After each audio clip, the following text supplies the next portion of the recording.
Okay, thank you very much for having me here, and I'm glad to be here back. I want to show you something.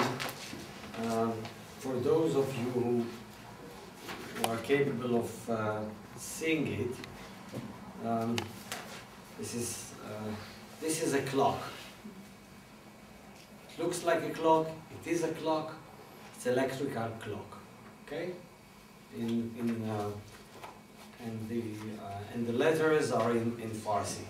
But actually, this is the story of the Iranian, the true nature of the Iranian nuclear program. I came across this electrical clock hang on the wall of the Deputy Director General of the IAEA, which is the International Atomic Energy Agency, a UN organization based in Vienna, in charge of promoting the idea of nuclear technology for peaceful purposes, for agriculture, medicine, industry, for humankind, for the good of humankind. And the Deputy Director General of the IAEA, a Finnish physicist by the name of Olli Oinonen, is in charge of the verification, or if you wish, the inspection department of the IAEA. And the very basic idea of the IAEA is that we, the IAEA, are in this universe to promote technology for nuclear technology for peaceful purposes, and we will provide you with funds, money, technology, know-how, cooperation, as long as you allowed us to inspect and verify the various countries around the globe which have nuclear facilities. If we are sure that these facilities are for the right purposes, for peaceful purposes, we will help you. And if not, then we will take measures against them.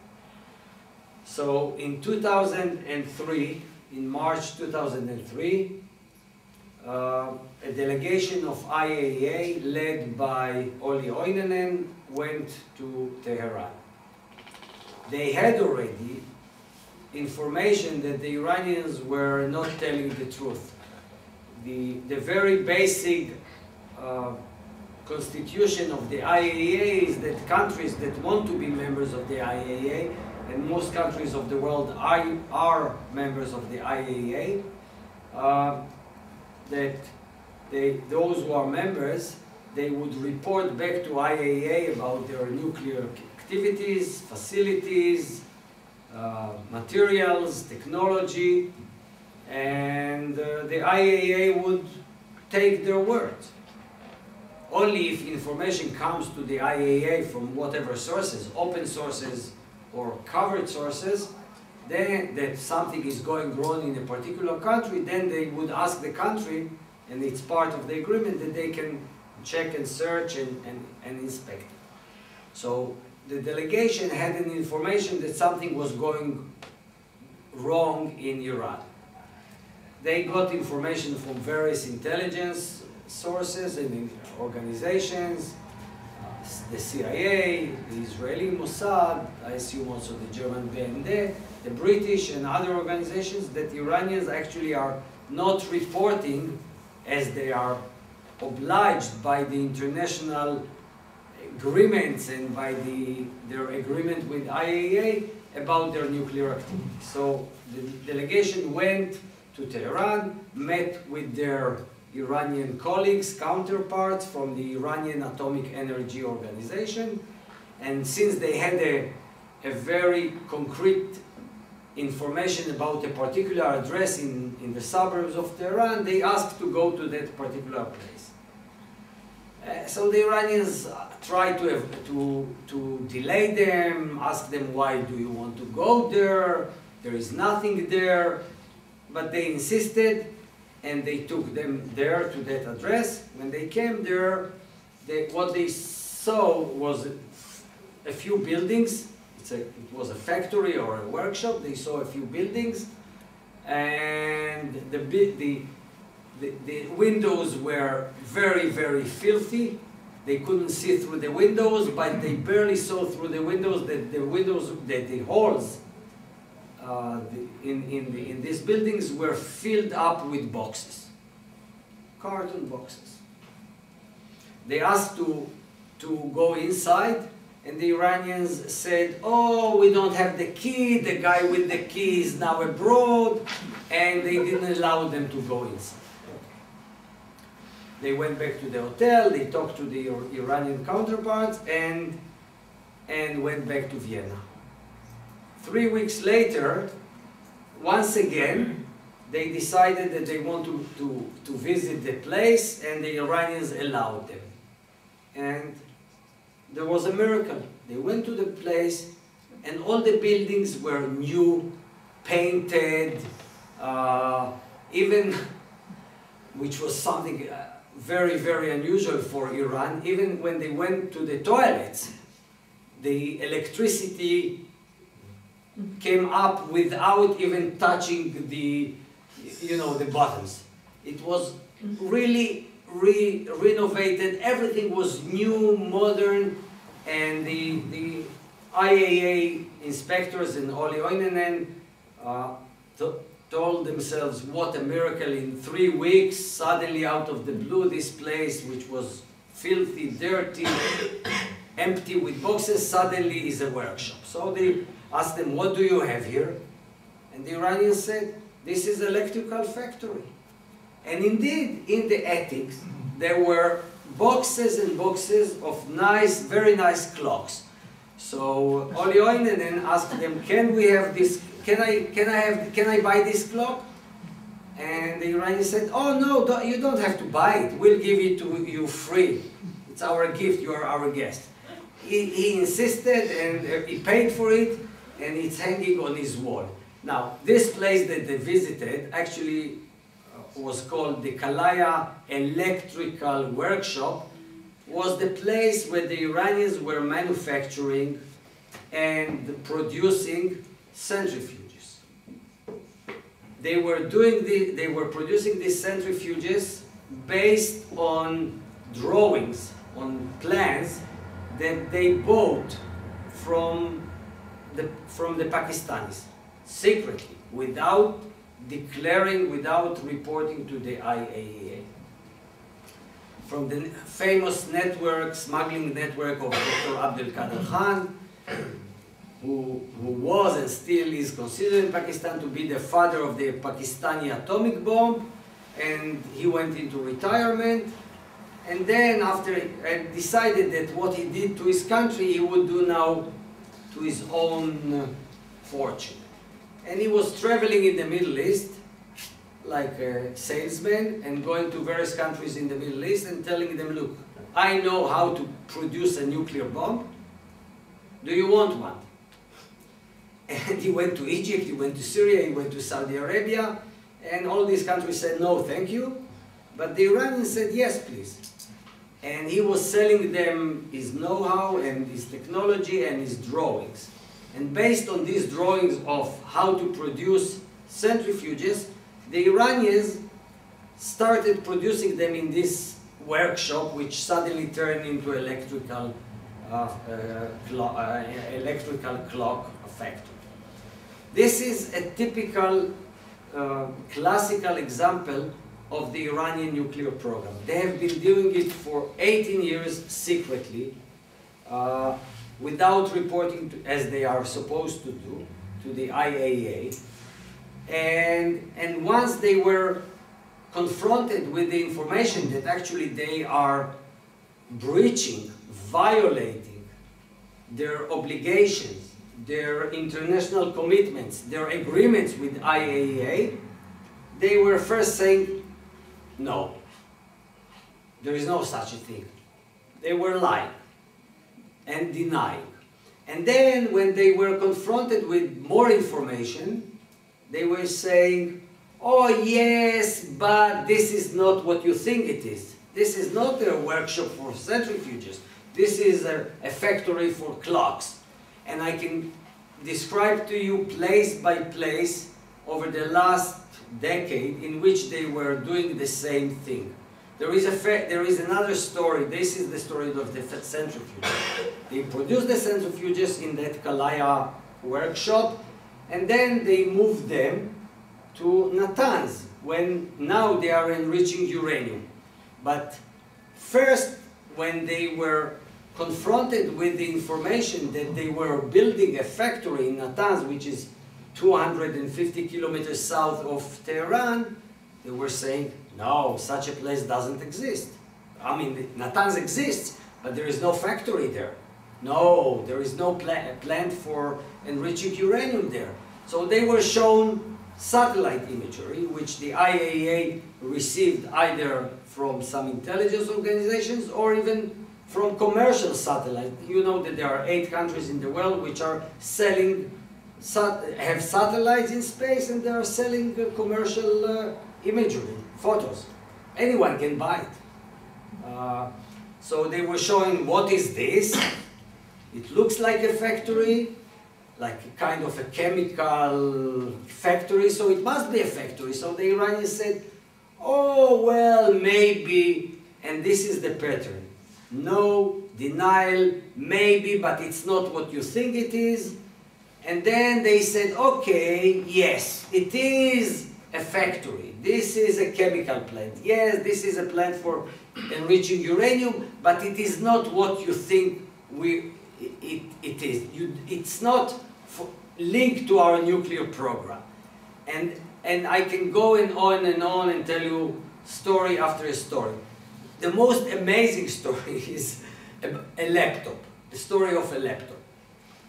An Iranian scientist who worked with a certain intelligence organization, was recruited by a certain Western intelligence organization, provided a laptop in which contained drawings, very elaborate drawings.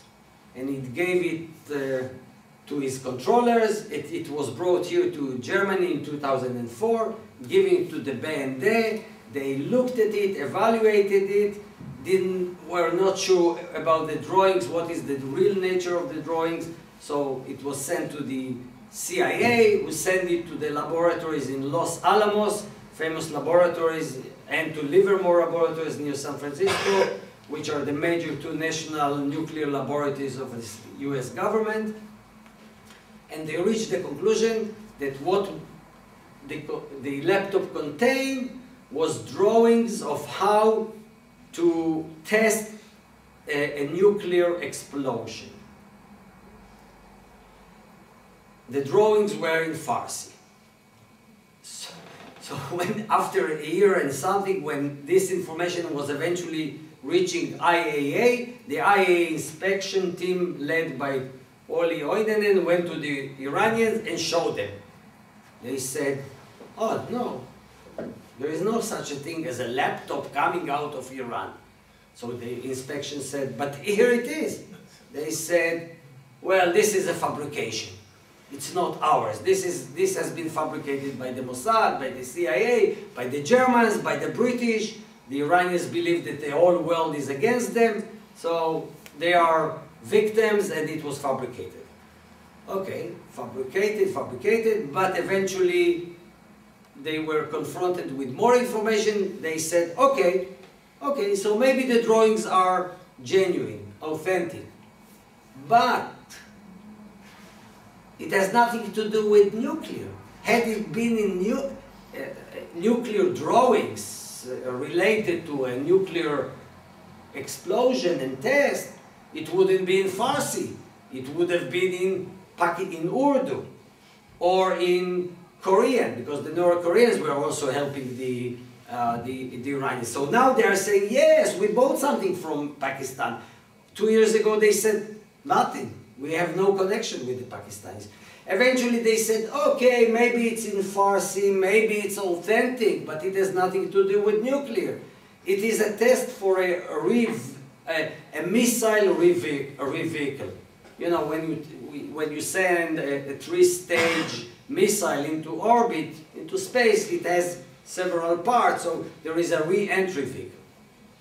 it was a real drawings of how to test a nuclear explosion. So what we see is a pattern, a very consistent pattern of the Iranians breaching their obligations to the IAEA, then lying, then denying, then coming up with excuses.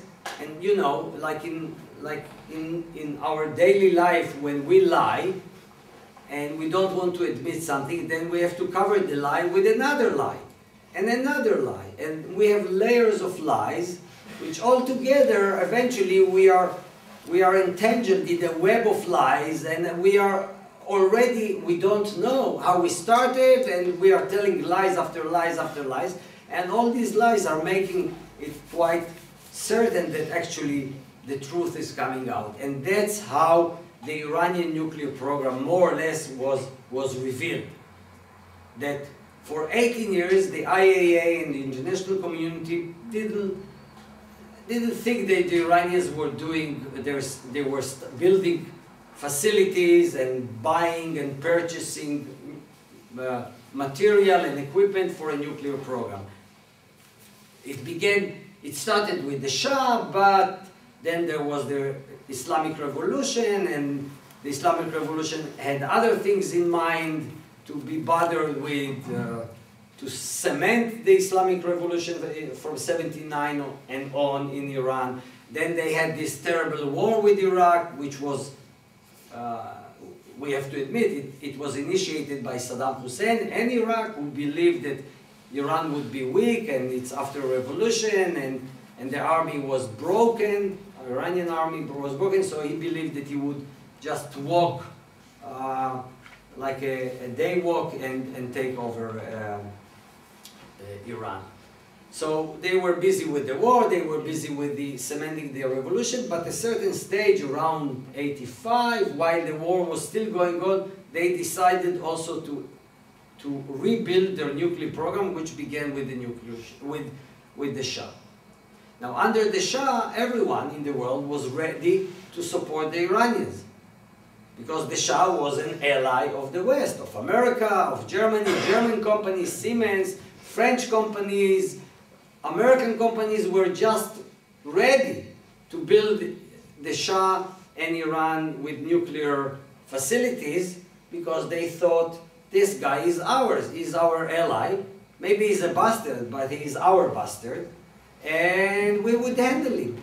So the Ayatollahs, after coming to power, a few years later, they decided to reignite, to restart the nuclear program. And they started, and they did it step by step. They purchased some equipment for China, some equipment for Pakistan, as I told you, missiles from missile technology and missiles from North Korea. Once you would have a bomb, you need means of delivery. How you would deliver the bomb? So you can either deliver it from an airplane, or usually as a warhead from a missile. And slowly they were doing it under the radar screens of the world, including the IAEA, including the CIA, including the Mossad. And then, luckily, in 2001, 2002, some basic information was reaching the West through Iranian opposition sources, through agents working for Western intelligence organizations that were telling them these stories about what they were building in Natanz, the factory in Natanz, and the Kalaya supposedly electrical workshop, and then that they were building something in a place called Arak. They're building a nuclear reactor, a real nuclear reactor, which eventually would produce plutonium. And the Iranians when they were confronted, they were trying to stall time, delay time, but consistently they continued working towards their aim and purpose and ambition, which is to be a nuclear power. And all these have, I would say luckily, miraculously, changed when Ahmadinejad came to power. Why miraculously? Because the previous president, the supposedly moderate Khatami, the reformist Khatami, was doing exactly the same, but he was doing it in a more nice way. He was not that rigid, he was not expressing extremist views. But when Ahmadinejad came to power in 2005, all the masks were exposed.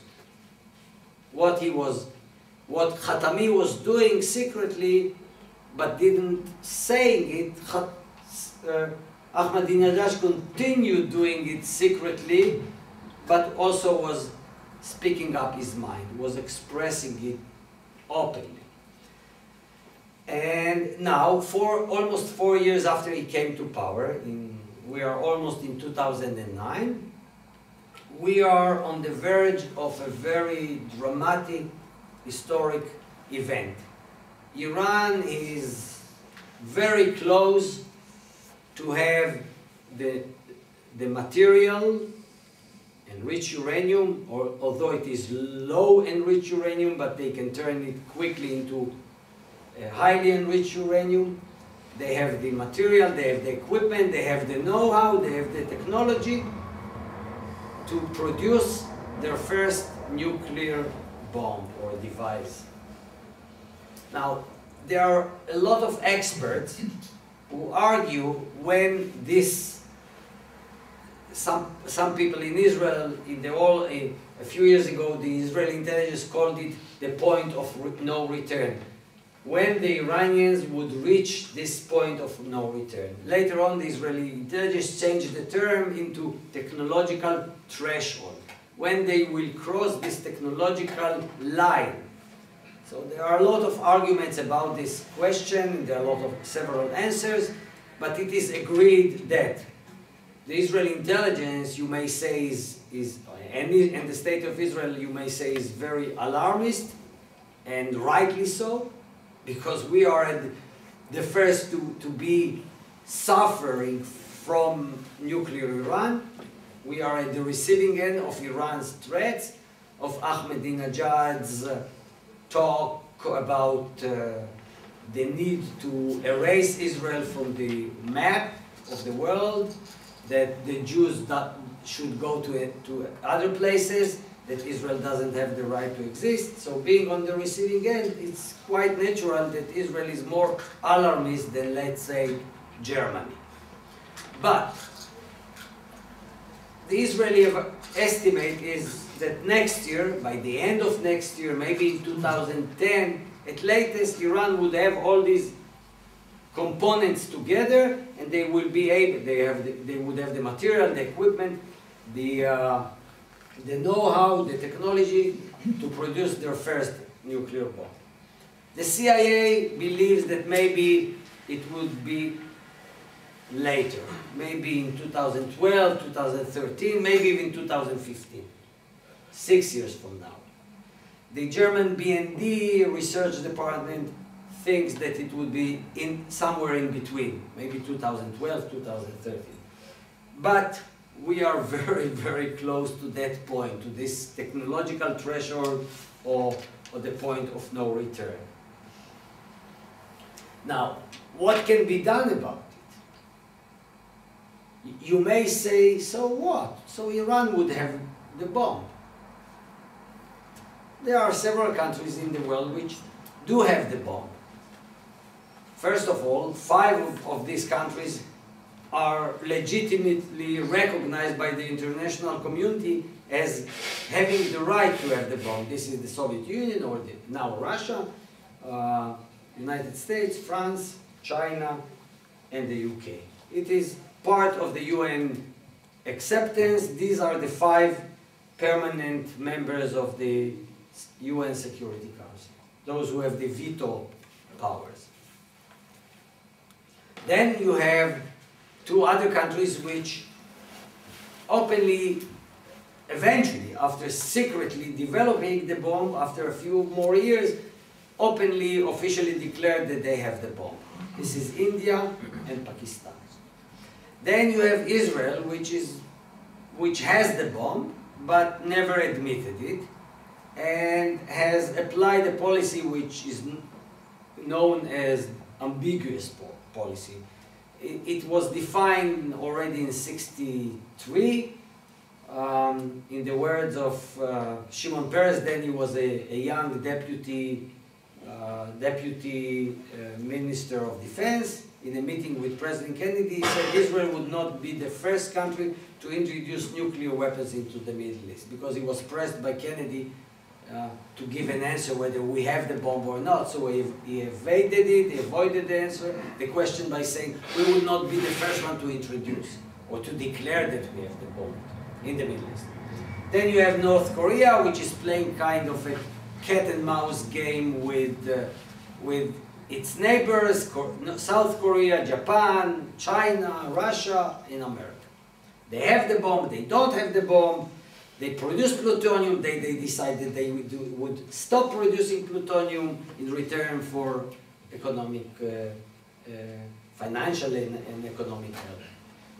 And then you have Iran. But what is the difference? The difference is that, for example, Israel first has never admitted that it has the bomb. Secondly, Israel has never threatened its neighbors. Israel is not saying that, I don't know, Egypt, Saudi Arabia, Jordan, the Palestinians, or the Iranians don't have a right to exist. But the Iranians are saying it. And even more loudly now, since Mahmoud Ahmadinejad is in power. And not only that, he belongs to a circle of, or a quarter in Iran, which believes in the coming of the Messiah. Now, it is this notion of the coming of the Messiah is shared by all the three monotheist religions. We have it in Judaism, you have it in Christianity, the second coming.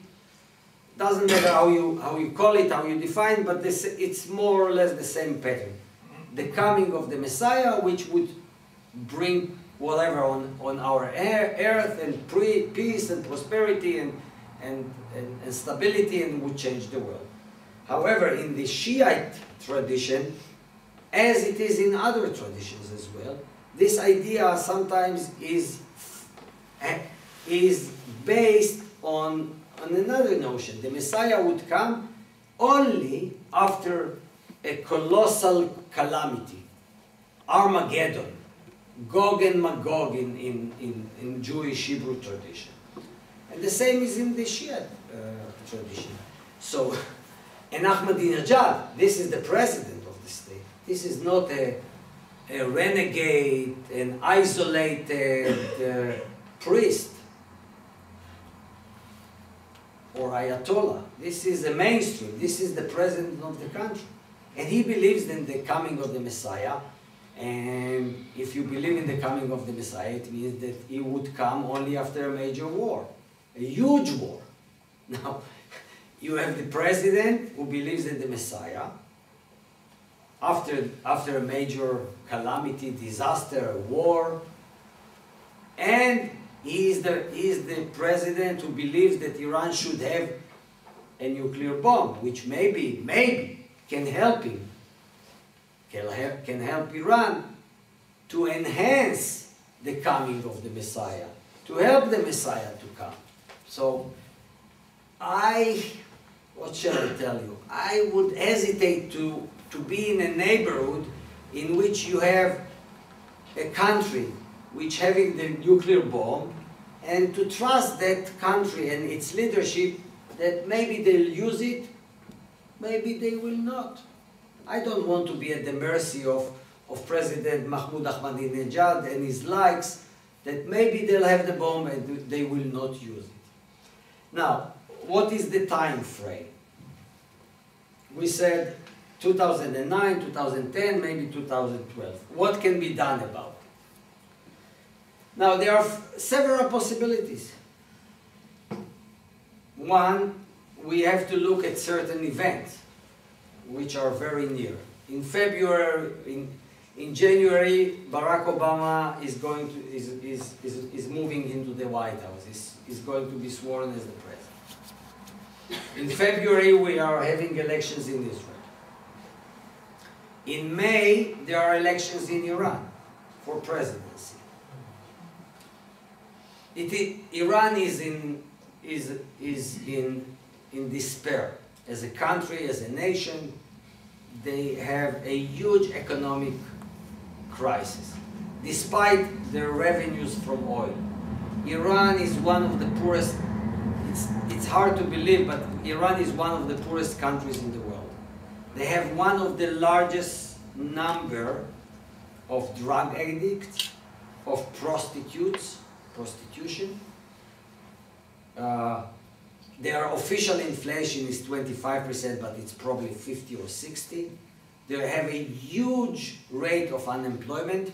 Every year, nearly 500,000 Iranians leave the country, and another 500,000 would like to leave, but they don't have visas to go abroad. And Iran is one of the most polluted countries in the world. Half of the country is illiterate, maybe more.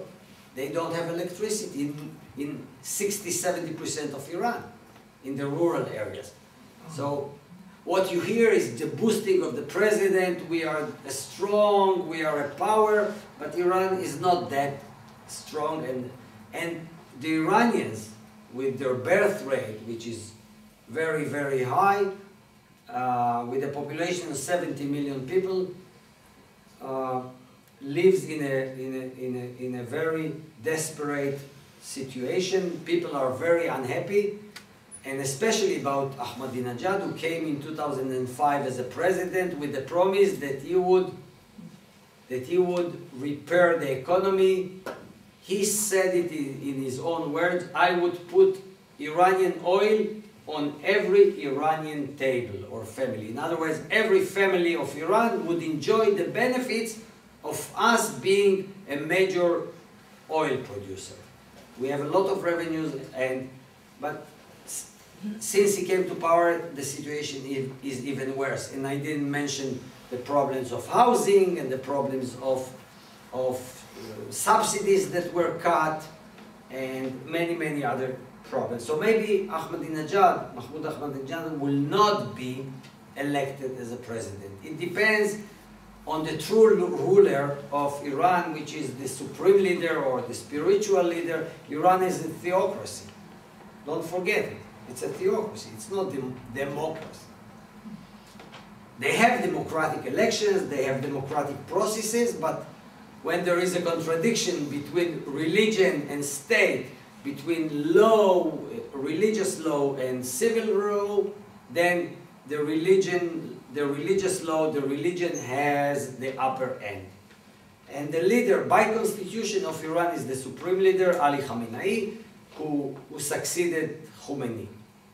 So it's up to Khamenei. Maybe at the last moment, in April, March, he would decide that because Ahmadinejad is so hated by the public, that he would not be allowed to run. Because I told you, it's a theocracy, it's not a full democracy, so there is a kind of a vetting committee.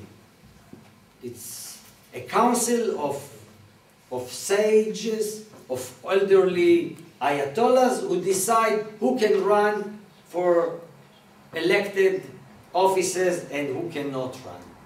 Whether it's a judge or a board of education or a mayor or a governor or a member of parliament, or the president. So they may decide that we don't, they'll find the excuse. They are very good with excuses. They'll find the excuse: you are not fit for the job, and we ban you from running for a second term. Or he may run, but Khamenei and his people would spread the message: we don't want him to be re-elected. And he would not be elected. So there is this possibility. But if he is elected, then what is going to happen? Now, already the world, the international community, decided via the UN Security Council to impose sanctions on Iran. 3 sets of sanctions since 2006, December 2005. But these sanctions are very weak.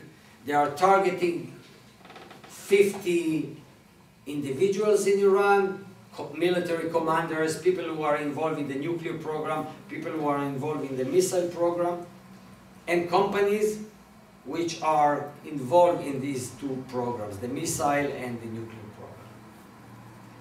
These are weak and these are not very effective. If you want to really change the mind of Iran, you need to impose tougher sanctions on them, and especially to hit them in their pockets. And the Iranian pocket is the oil and the gas industry, which is already in shambles, in deep troubles. Just one example, 15% of the Iranian oil production is wasted because their equipment is very, very old. So there are leaks in the pipes, the equipment is not adequate, and they're losing a lot of oil even before they refine it, or even before they sell it abroad. So if you hit them in their pocket, in their major source of income, then they might think twice. Is it worth to have a nuclear program? Is it worth to go against most of the world or not? But if sanctions of that sort are not imposed, and probably they are not going to impose because there is no international consensus, and the Russians and the Chinese are playing a double game. They don't want Iran to be nuclear, but on the other hand, the Russians are selling Iran with a lot of material, lot of equipment and stuff for their nuclear program, and the Chinese are buying Iranian oil. So I don't think they'll join the West, and there are other interests, Russian and Chinese interests, and they don't see eye in eye with the West. So I don't think the Chinese and the Russians will join the demand, the call for tougher sanctions. So if the sanctions don't put in place tough sanctions, then there is a military option. And when it comes to the military option, the question is, first, is it only a theoretical option, or it is a practical option? What are the who can do it, who will do it, and what are the consequences? What will be the results of such an attempt? And this is a tough question. Now, a military action theoretically is possible, but also practically. Of course, the best force to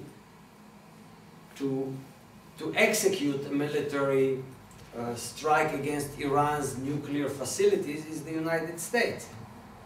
But the United States is not going to do it, at least not in the near future. Why? Because Bush wanted it. But I would spare your time about talking about Bush and his mistakes, above all the invasion of Iraq. And now the United States is stuck in Afghanistan and in Iraq, and Bush, who wanted to hit Iran, is not going to do it, and time is running out anyway. In 50 days he's out, and Barack Obama is in. And Barack Obama already said that first of all he wants to try to exhaust the diplomatic option before thinking about a military one. So obviously, when we have in mind that he would be a president in January, then it will take him 2-3 months to form his team and to formulate his policy. Then we have the Israeli elections, then we have the Iranian elections. So nothing will happen before the Iranian elections, because any attack on Iran before the elections would play into the hands of the radicals and the Ayatollahs, the radical Ayatollahs and Ahmadinejad and his likes. So nothing will happen there until then. And then probably Obama and the United States will be engaged in a diplomatic, in negotiations, in talks with Iran to try to convince them, maybe you should abandon your nuclear program. So we are now in August, or in the summer of 2009. This is the diplomatic track, or the international track. Then you have the technological track. In the meantime, Iran is making more progress, is achieving more know-how, is producing more material, and is getting closer to that point, technological threshold or line or point of no return. Now, what about Israel? Israel has less capabilities of attacking Iran's nuclear site. We have a small, and when you talk about attacking Iran, you can do it mainly by missiles and by the Air Force.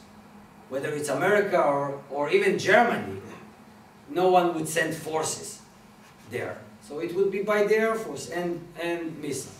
Now, Israel obviously has a smaller capabilities than the United States. We have a strong Air Force, we have an experienced Air Force, very reputable Air Force, but it's small. So the magnitude of a theoretical Israeli operation against Iran would be smaller, would be limited. America can conduct a battle, a war for 2 weeks, 3 weeks, 4 weeks against Iran, hitting them time and again, sending missiles, sending airplanes, and Israel is capable of doing it only on a very limited time. Maybe to conduct a battle of 2 days, 3 days, maybe 4 days. And the distance is not that close between Israel and Iran. However, Israel, and I can almost assure you, I mean, I think you can take my word, because I know Israel, that Israel would not do it without coordinating any thinking about a military attack with the United States. For Israel, the relations with America, which are strategic, historic, and basically are the main force which enables the state to exist. These relations are so important to Israel that Israel would not do anything which would be interpreted as standing against the interest of America.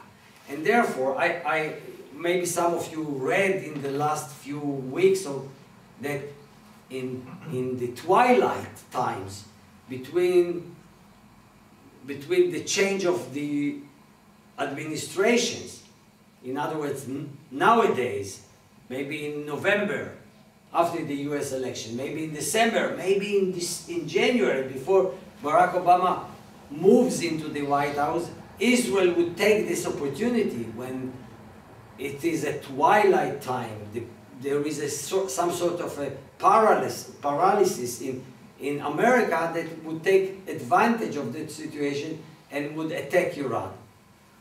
As far as I know Israel, and as far as I understand Israeli politics, Israeli military, Israeli history, I don't think it's going to happen.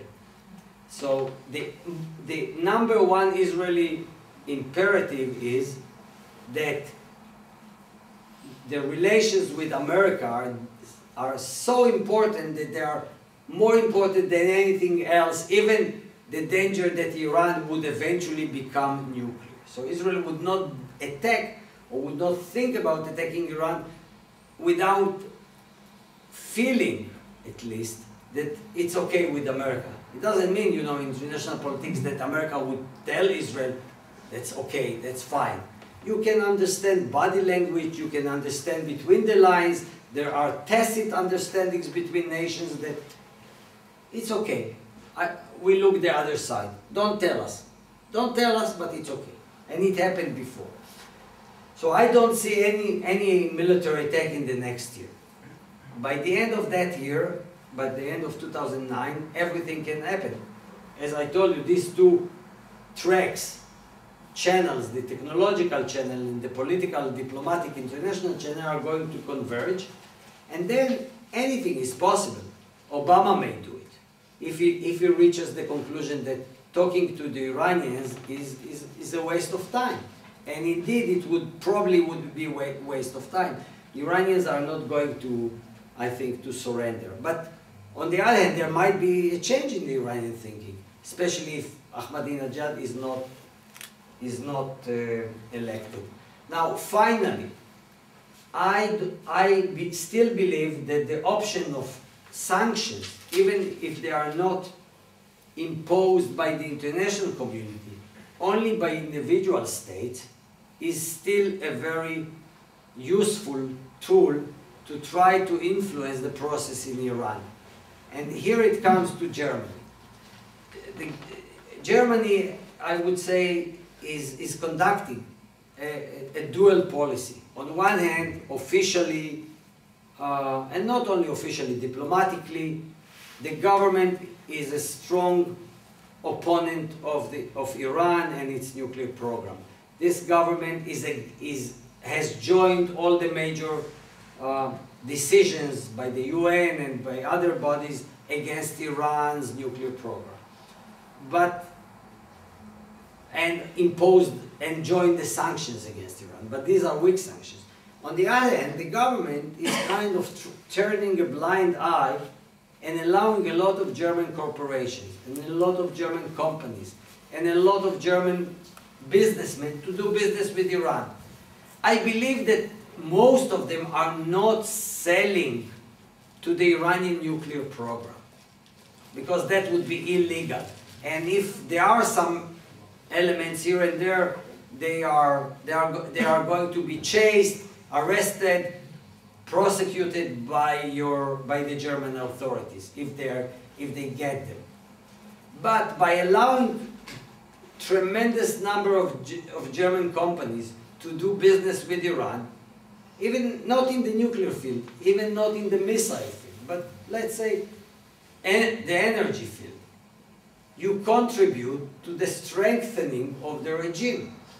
And by strengthening the regime, you give the regime the feeling, the confidence that they can get away with the sanctions and with the international community desire not to see nuclear Iran, and they defy the international sanctions, they defy the international community, and they continue with their nuclear program. Thank you.